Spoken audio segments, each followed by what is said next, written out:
Conservative media done right. You're listening to the SHR Media Network.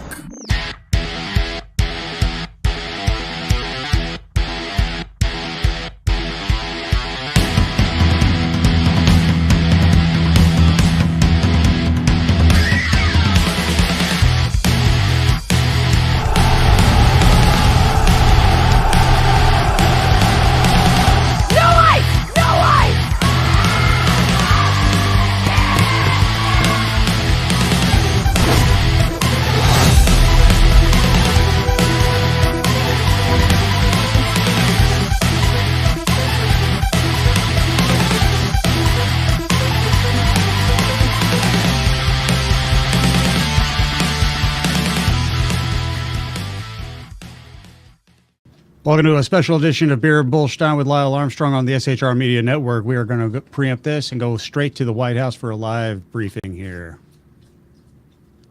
If we can make sure that this is up. There we go. Had a nuclear weapon. Then he would have had another nuclear weapon. Had those beautiful B-2 bombers not gone in 8 months ago.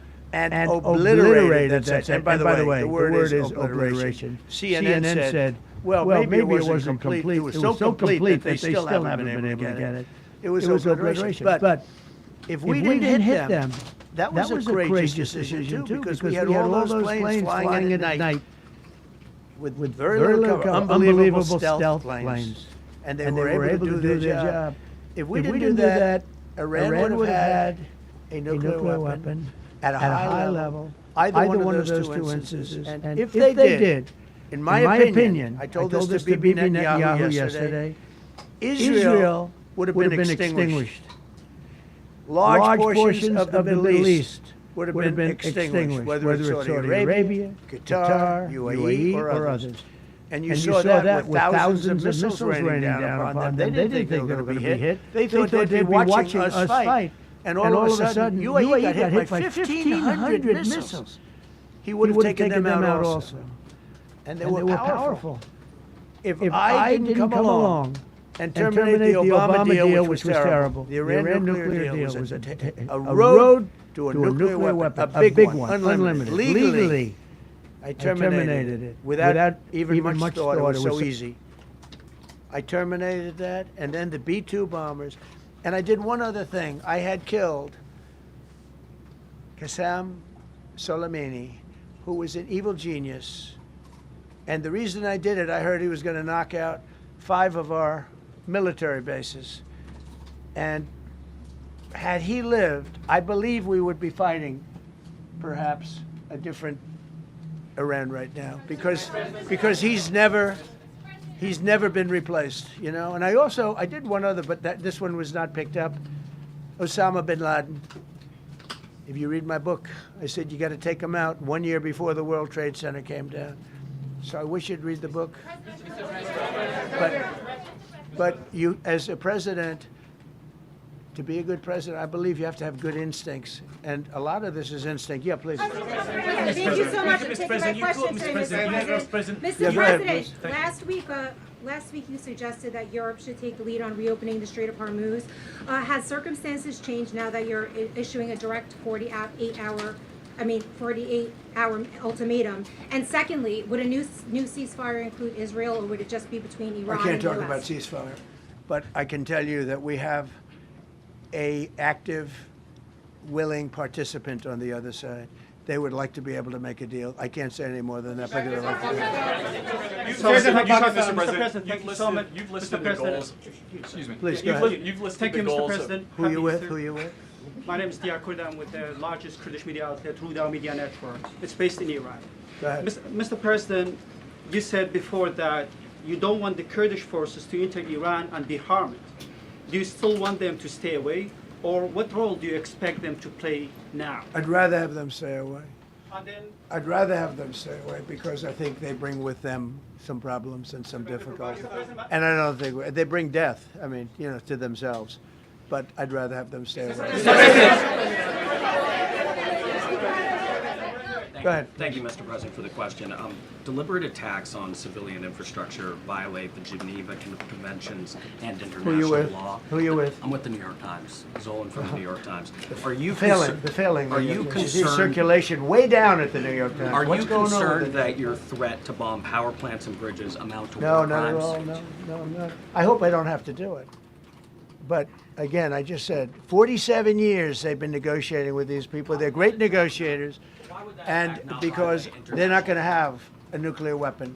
And if somebody that takes my place someday is weak and ineffective, which possibly that will happen because we had numerous presidents that were weak, ineffective, and afraid of Iran, we're never going to let Iran have a nuclear weapon.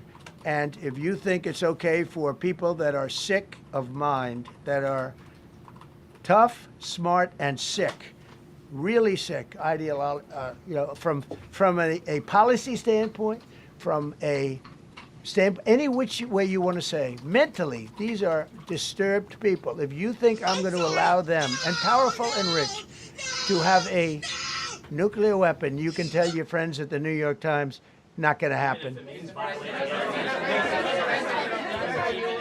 violating international law. Quiet.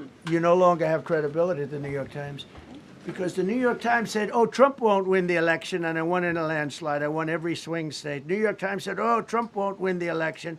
New York Times has no credibility. The credibility they have is it used to be all the news that's fit to print. The old gray lady, it was great, but they're running on past fumes, and you can't keep doing that. You have to be able to give the correct news. And people like you, who I know, are fake. You're fake. Go ahead, please. Your messaging on the war has moved from the war is coming to an end to war going to be bombing Iran to the Stone Ages. Right. And we've heard a range of those kind of messages. So which is it? Are you winding this down? Can't tell you. Or are you escalating I can't tell you. I don't know. I can't tell you. Depends what they do. This is a critical period. They have a period of, till tomorrow at 8 o'clock. I gave them an extension. They asked for an extension of 7 days, right? I said, Steve, give them 10 days. 10 days is up actually today, so I gave them 11, I guess, indirectly. I thought it was inappropriate the day after Easter. I want to be a nice person. They have till tomorrow. Now, we'll see what happens. I can tell you they're negotiating, we think, in good faith. We're going to find out. We're getting the help of some incredible countries, want this to be ended because it affects them also. A lot of people are affected by this. But we're giving them till tomorrow, 8 o'clock Eastern time. And after that, they're going to have no bridges. They're going to have no power plants. Stone Ages, yeah. Stone Ages. CNN fake news. Are you willing to make a deal that does not include reopening the Strait of Hormuz, or is that now a top priority? I would say it's a very big priority because, see, that's one thing that's a little different than other things. We can bomb the hell out of them. We can knock them out for a loop. But to close the strait, all you need is one terrorist that somehow has a truck loaded with, because you can carry them in trucks, large trucks, a water mine, drop them in the water, and now you tell people that own ships that cost $1 billion to don't worry about the mine. You can do that even just by saying we put mines in the water. So it's not like the rest. We can knock out their military. We already have. We've knocked out their Navy. We've knocked out their Air Force completely. We've knocked out 158 ships in 3 days. We've knocked out even their mine droppers. They don't have any mine droppers anymore, but they put them on other boats, and they could drop them. I'm not even sure they have any mines there, by the way. I'm not sure. I'm personally, they say there might be 8. I don't know. I think there might be none because they're very good bullshit artists. That's why for 47 years they've been bullshitting other presidents, and they haven't done the job. And people are living in hell. You live in that country, they're living in hell. No, I think that 47 years of this stuff is long enough. They're at the weakest point they've ever been. They have no Navy, they have no Air Force, they have no anti-aircraft weaponry, they have no radar, they have no communication. In fact, the biggest problem we have in our negotiation is that they can't communicate. I said to Steve, what are they saying? Sir, they can't communicate. They have no method of communication. So we're communicating like they used to communicate 2,000 years ago with children, bringing a note back and forth. They have no communication. But all I want to see is I want to have a safe world. And you're not going to have a safe world. Israel will be gone. The Middle East will be gone. And then they're coming for Europe. And I have to tell you, I'm very disappointed in NATO. Very. I think that NATO, I think it's a mark on NATO that will never disappear. Never disappear in my mind. You know, they're coming to see me on Wednesday. They're going to say, oh, we'll do this, we'll do that. Now they all of a sudden want to send things, you know. But they said it loud and clear at the beginning when I spoke to UK of all. I would have said they would have been the first because they're the oldest. And I say, yeah, I'd love to have a little help. He said, no, sir, we'd rather wait till you win. I said, I don't need help after we win. They have 2 old broken aircraft carriers, barely work. I said, I guess we can use them. Who the hell knows? I called the general. He didn't even want them. He said, we don't really need them. We got the SS Abraham Lincoln, sir. We don't need them. You know, we have, in terms of technology, we had one day 101 missiles going at 2,700 miles an hour, aimed at the Abraham Lincoln. 101 missiles. Out of 101 missiles, 101 missiles were shot down. Unbelievable technology. 10 years ago, 5 years ago, I don't know if that would have been possible, but 10 years ago, that wouldn't have been possible. 101 missiles heading to a ship that's not that far off the coast. And out of the 101 missiles, we shot down all 101. We have weaponry. The Patriots are unbelievable. We have weaponry that's unbelievable, yeah. Go ahead, please. Yes. Thank you, Mr. President. You said earlier today during the egg roll that you would like to take Iran's oil, but Americans want U.S. forces home. Correct. What's that trade-off? If I had my choice, yeah, because I'm a businessman first. With Venezuela, as you know, the war was over in about 45 minutes. And we have great people running Venezuela, very good people. I mean, the relationship is good. And we are a partner with Venezuela. And we've taken hundreds of millions of barrels, hundreds of millions. Over 100 million barrels already is in Houston, refined and out. And paid for that war many, many times over, many times over. You know, the old days, to the victim. Okay, you know that. To the winner belong the spoils. Go the spoils. And I've said, why don't we use it?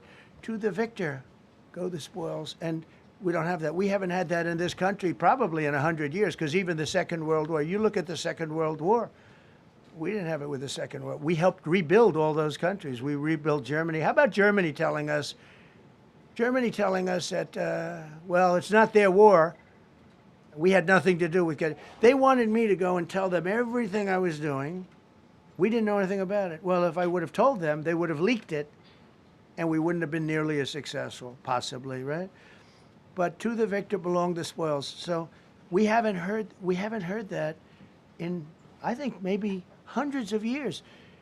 Now with Venezuela, and we, just so you understand, the people of Venezuela, they say if I ran for president of Venezuela, I'm polling higher than anybody has ever polled in Venezuela. So after I'm finished with this, I can go to Venezuela.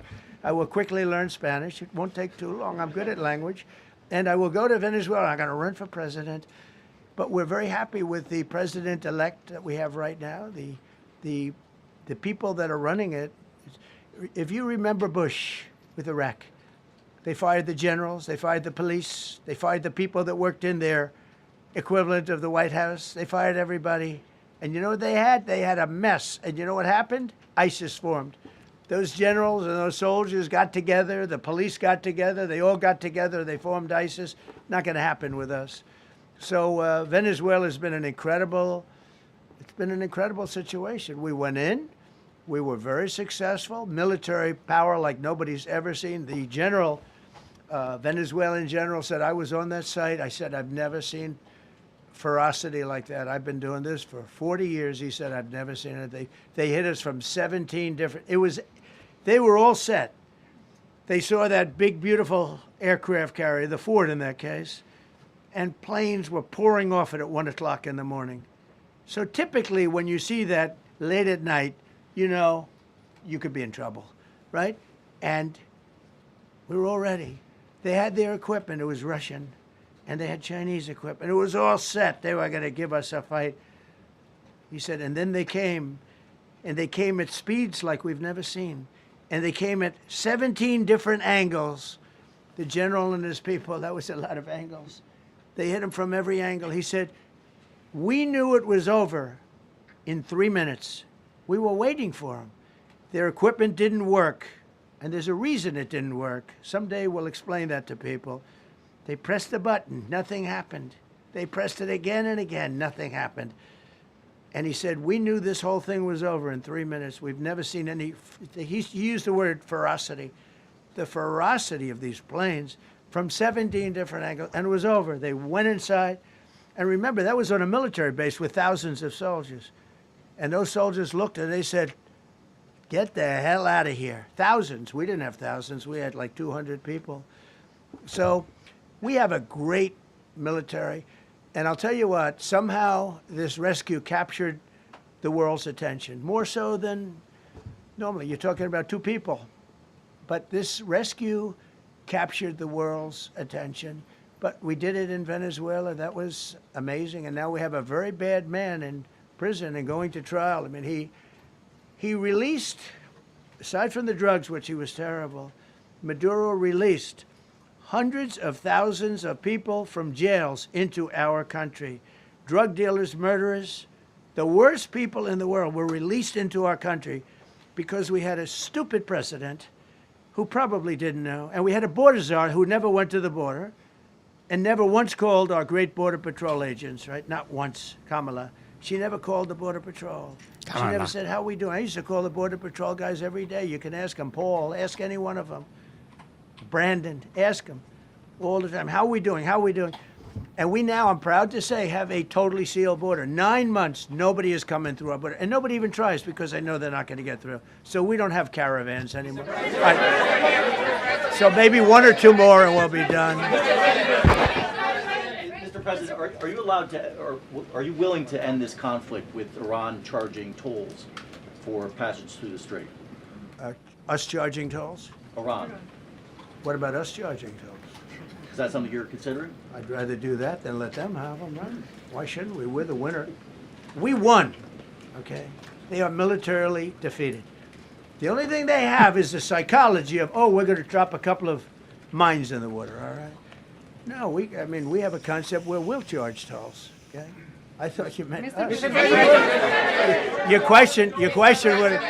question would have been more accurate if you said us. Go ahead. So just to clarify, in order for Iran to successfully meet your deadline tomorrow, do they have to make a deal, open the strait, or both? We have to have a deal that's acceptable to me.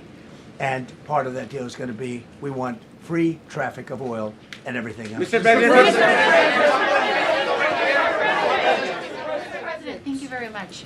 You've said glory be to God in this conflict. Do you believe that God supports the United States' actions in this war? I do, because God is good. Because God is good, and God wants to see people taken care of. God doesn't like what's happening. I don't like what's happening. Everyone says I enjoy it. I don't enjoy this. I don't enjoy it. These 2 guys don't enjoy it. You know, people say, "Oh boy, they're so tough." I don't like seeing people killed. I've ended 8 wars. Nobody's ever done it.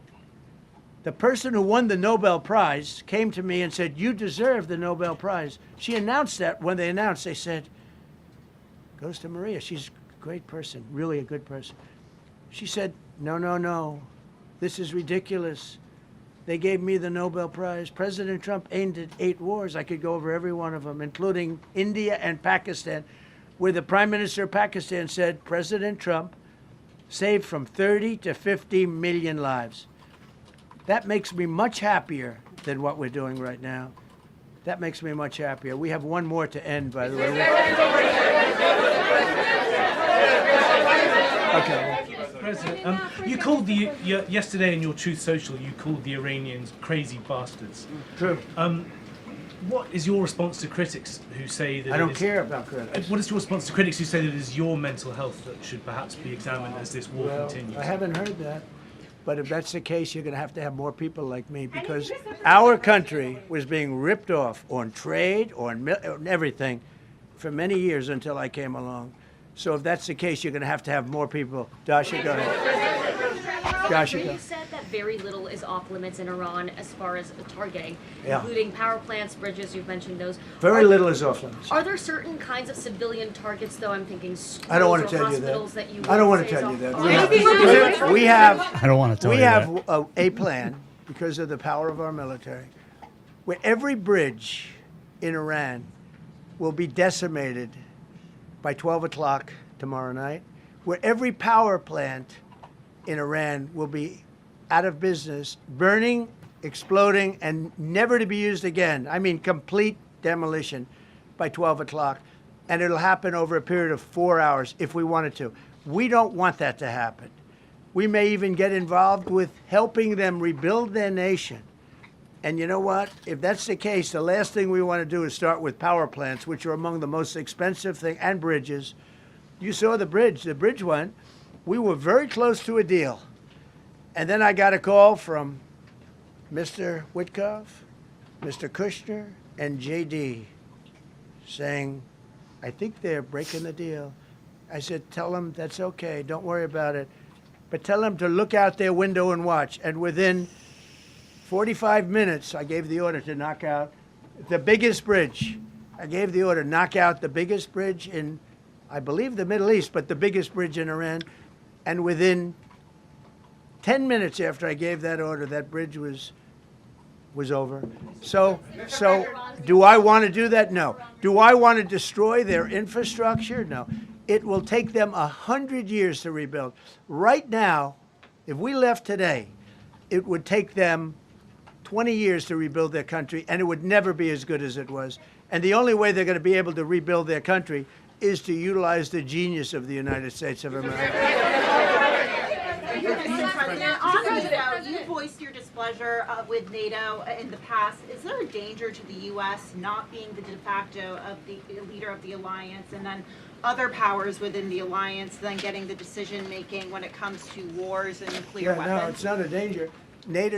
Look, we went to NATO. NATO's I didn't useless. ask very strongly. I just said, hey, if you want to help, great. No, we will not help. I said, that's all right. You don't want to help? Because I've always said NATO's a paper tiger. See, NATO's a paper tiger. Putin's not afraid of NATO. Putin's afraid of us, very afraid of us. And he's explained it to me a lot of times. I got to know him very well. I know him very well. NATO's a paper tiger. NATO is us. And when we needed them, we didn't need them, by the way. We didn't need them, obviously, because they haven't helped at all. Just the opposite. They've actually gone out of their way not to help. They didn't even want to give us landing strips. Think of it. And it's not just NATO. You know who else didn't help us? South Korea didn't help us. You know who else didn't help us? Australia didn't help us. You know who else didn't help us? Japan.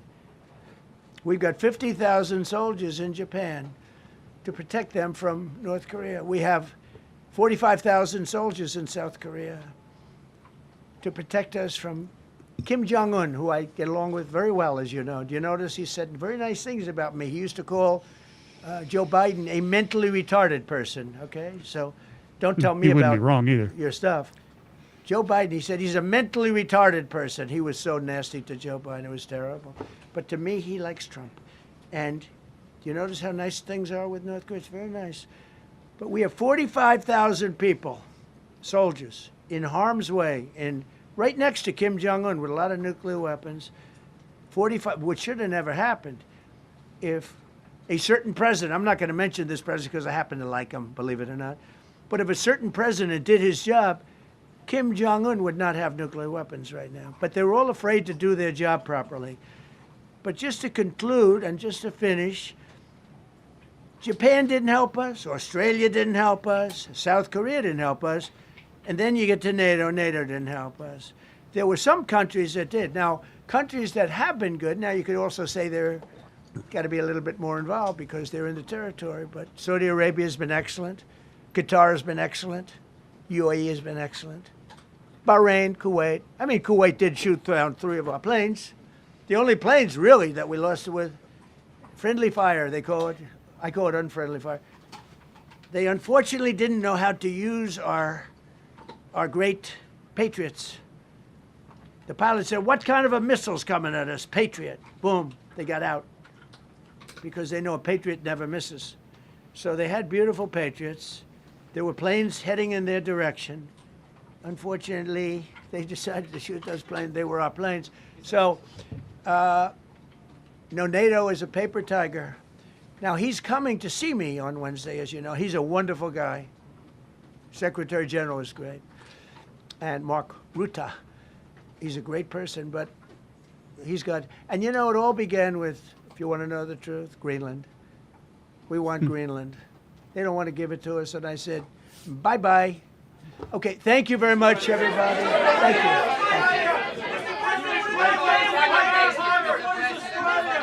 What about rising gas prices for Americans who are concerned? Right now, that entire press corps is about to melt down. They're going to go into the what ifs. Oh, dear God. So the laser pointer has been pointed. The cats are now following the lasers. Good Lord. Thank you for joining us. There's so much to dissolve and digest about all of that.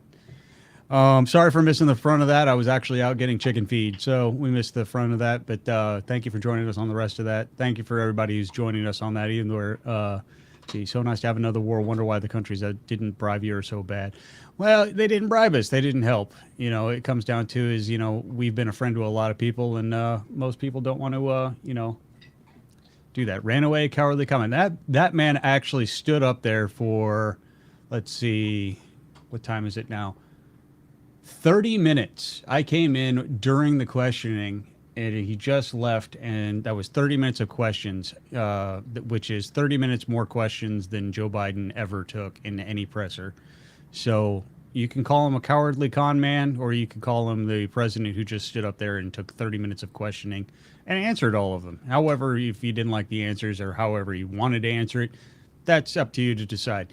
However, he did stand up there and took all of those questions. So, you got to give him that.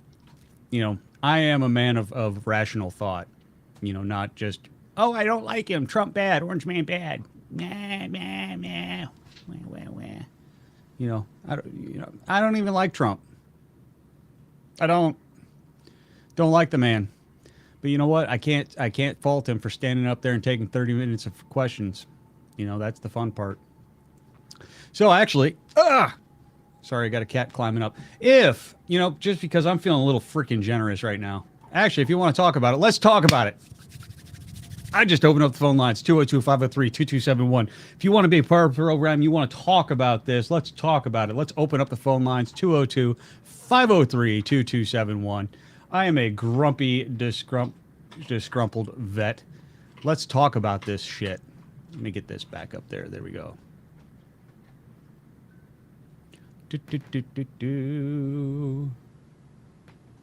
Remove the demented clown with the 25th Amendment now. All right, let's talk about that. Why? On what grounds? 202-503-2271. I love the people trolls. Let's talk about it. 203. It's a free call if you live in the United States, or if you have a really good calling plan from outside. Hey, Raphael, I don't need you clawing the fuck out of me right now. Thank you.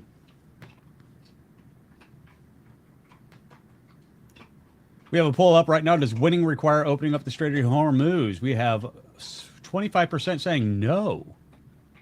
I should go into the reserves. I actually am a 22-year retired military vet. I did my time. So I'm actually still technically able to be called back up if possible. I would love to go. Let's go. Call me back up. Let's do it. I actually spent 22 years disarming bombs. Some of those sea mines that Trump was talking about in the Strait of Hormuz. I have been the guy that disarms those shit. That shit.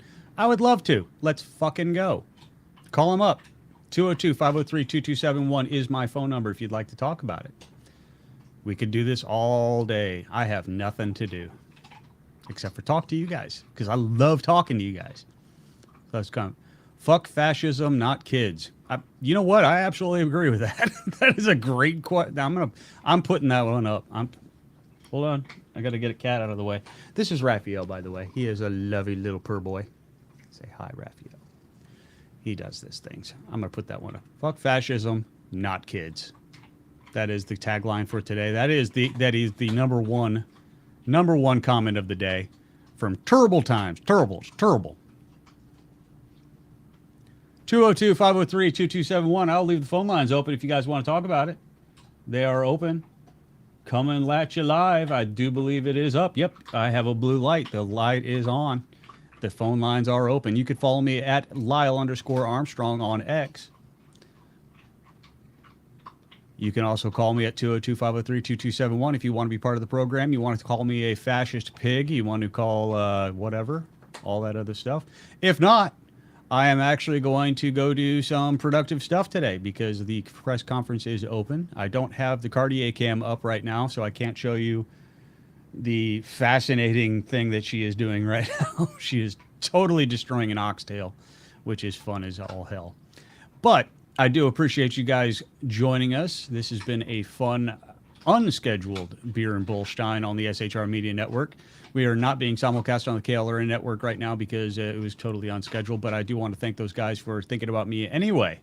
If you guys want to catch some merch over at the SHR Media shop, I'm going to put that up there. We do have some really cool shirts. I'm going to put those up real quick. SHR Media. Share that tab right there. This is our website over there where you can get all the latest news that you would like to digest. If you come over here under the shows, under the SHR Media shop, you can see our 250 Reasons to Read Source Document shirt. It is a limited time shirt. You can actually get that at 10% off using the code FREEDOM right now. Come on down and view the full collection. This one right over here is the newest one, the Beer and Bullstein shirt in olive drab green, as it should be. I just got my mug and actually all of these shirts in the mail, which Mission Ready Man's wife, B, has designed, or not, well, actually, I think she actually did most of the designing and work. But she puts all this stuff, and I'll tell you right now, that mug can survive re-entry. I will tell you that right now. That thing is well put together. So I highly recommend that mug. I highly recommend these shirts. They are comfortable as all hell. I am actually wearing one of them underneath my grumpy old vet hoodie right now. It is a little cold here in the wicked Northeast. But anyway, go get yourself a shirt, go get yourself a mug, go get yourself some good learning on the official website where you can see all the latest news, all that you choose to read. Join us, actually, while I'm here, tonight. It is Tuesday in the year of our Lord, 2026, April 6th. Let's see, who do we have on tonight? Mission Ready Men is already over for the day. Let's see, we're coming up as BZ's Berserk Bobcat Saloon at 11 p.m. Eastern tonight. Don't miss that. It's a 2-hour special. Tomorrow night, you will have The Edge of Liberty with Sackhead Sean, our boss, at 11 p.m. Eastern. On Thursday, another BZ Berserk Bobcat Saloon at 11 p.m. Eastern Time, as well as the Mission Ready Man briefing with Big E. Earl Jackson at 12 p.m. Eastern. That is the noonish hour during the day, so you can catch him on your lunch break. And then the Reaver of Common Sense coming back up with you on Friday at 9 p.m. Eastern, myself included at 7 p.m. Eastern, Beer and Bullstein, as well as Saturday at 7 p.m. Beer and Bullstein on Saturday.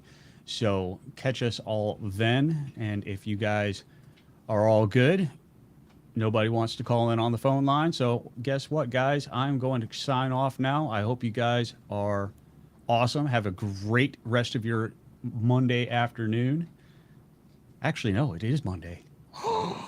Reaver of Common Sense is coming up tonight at 9 p.m. Eastern. I totally spaced that. I thought it was Tuesday. You know what? That's what happens when you're retired. Every day is a Monday. Get that? Anyway, I will talk to you all soon. You have yourself a great Monday afternoon. And as always, stay free, stay safe, take care of each other, look after yourselves, take care of your families, and God bless you. Have a great day.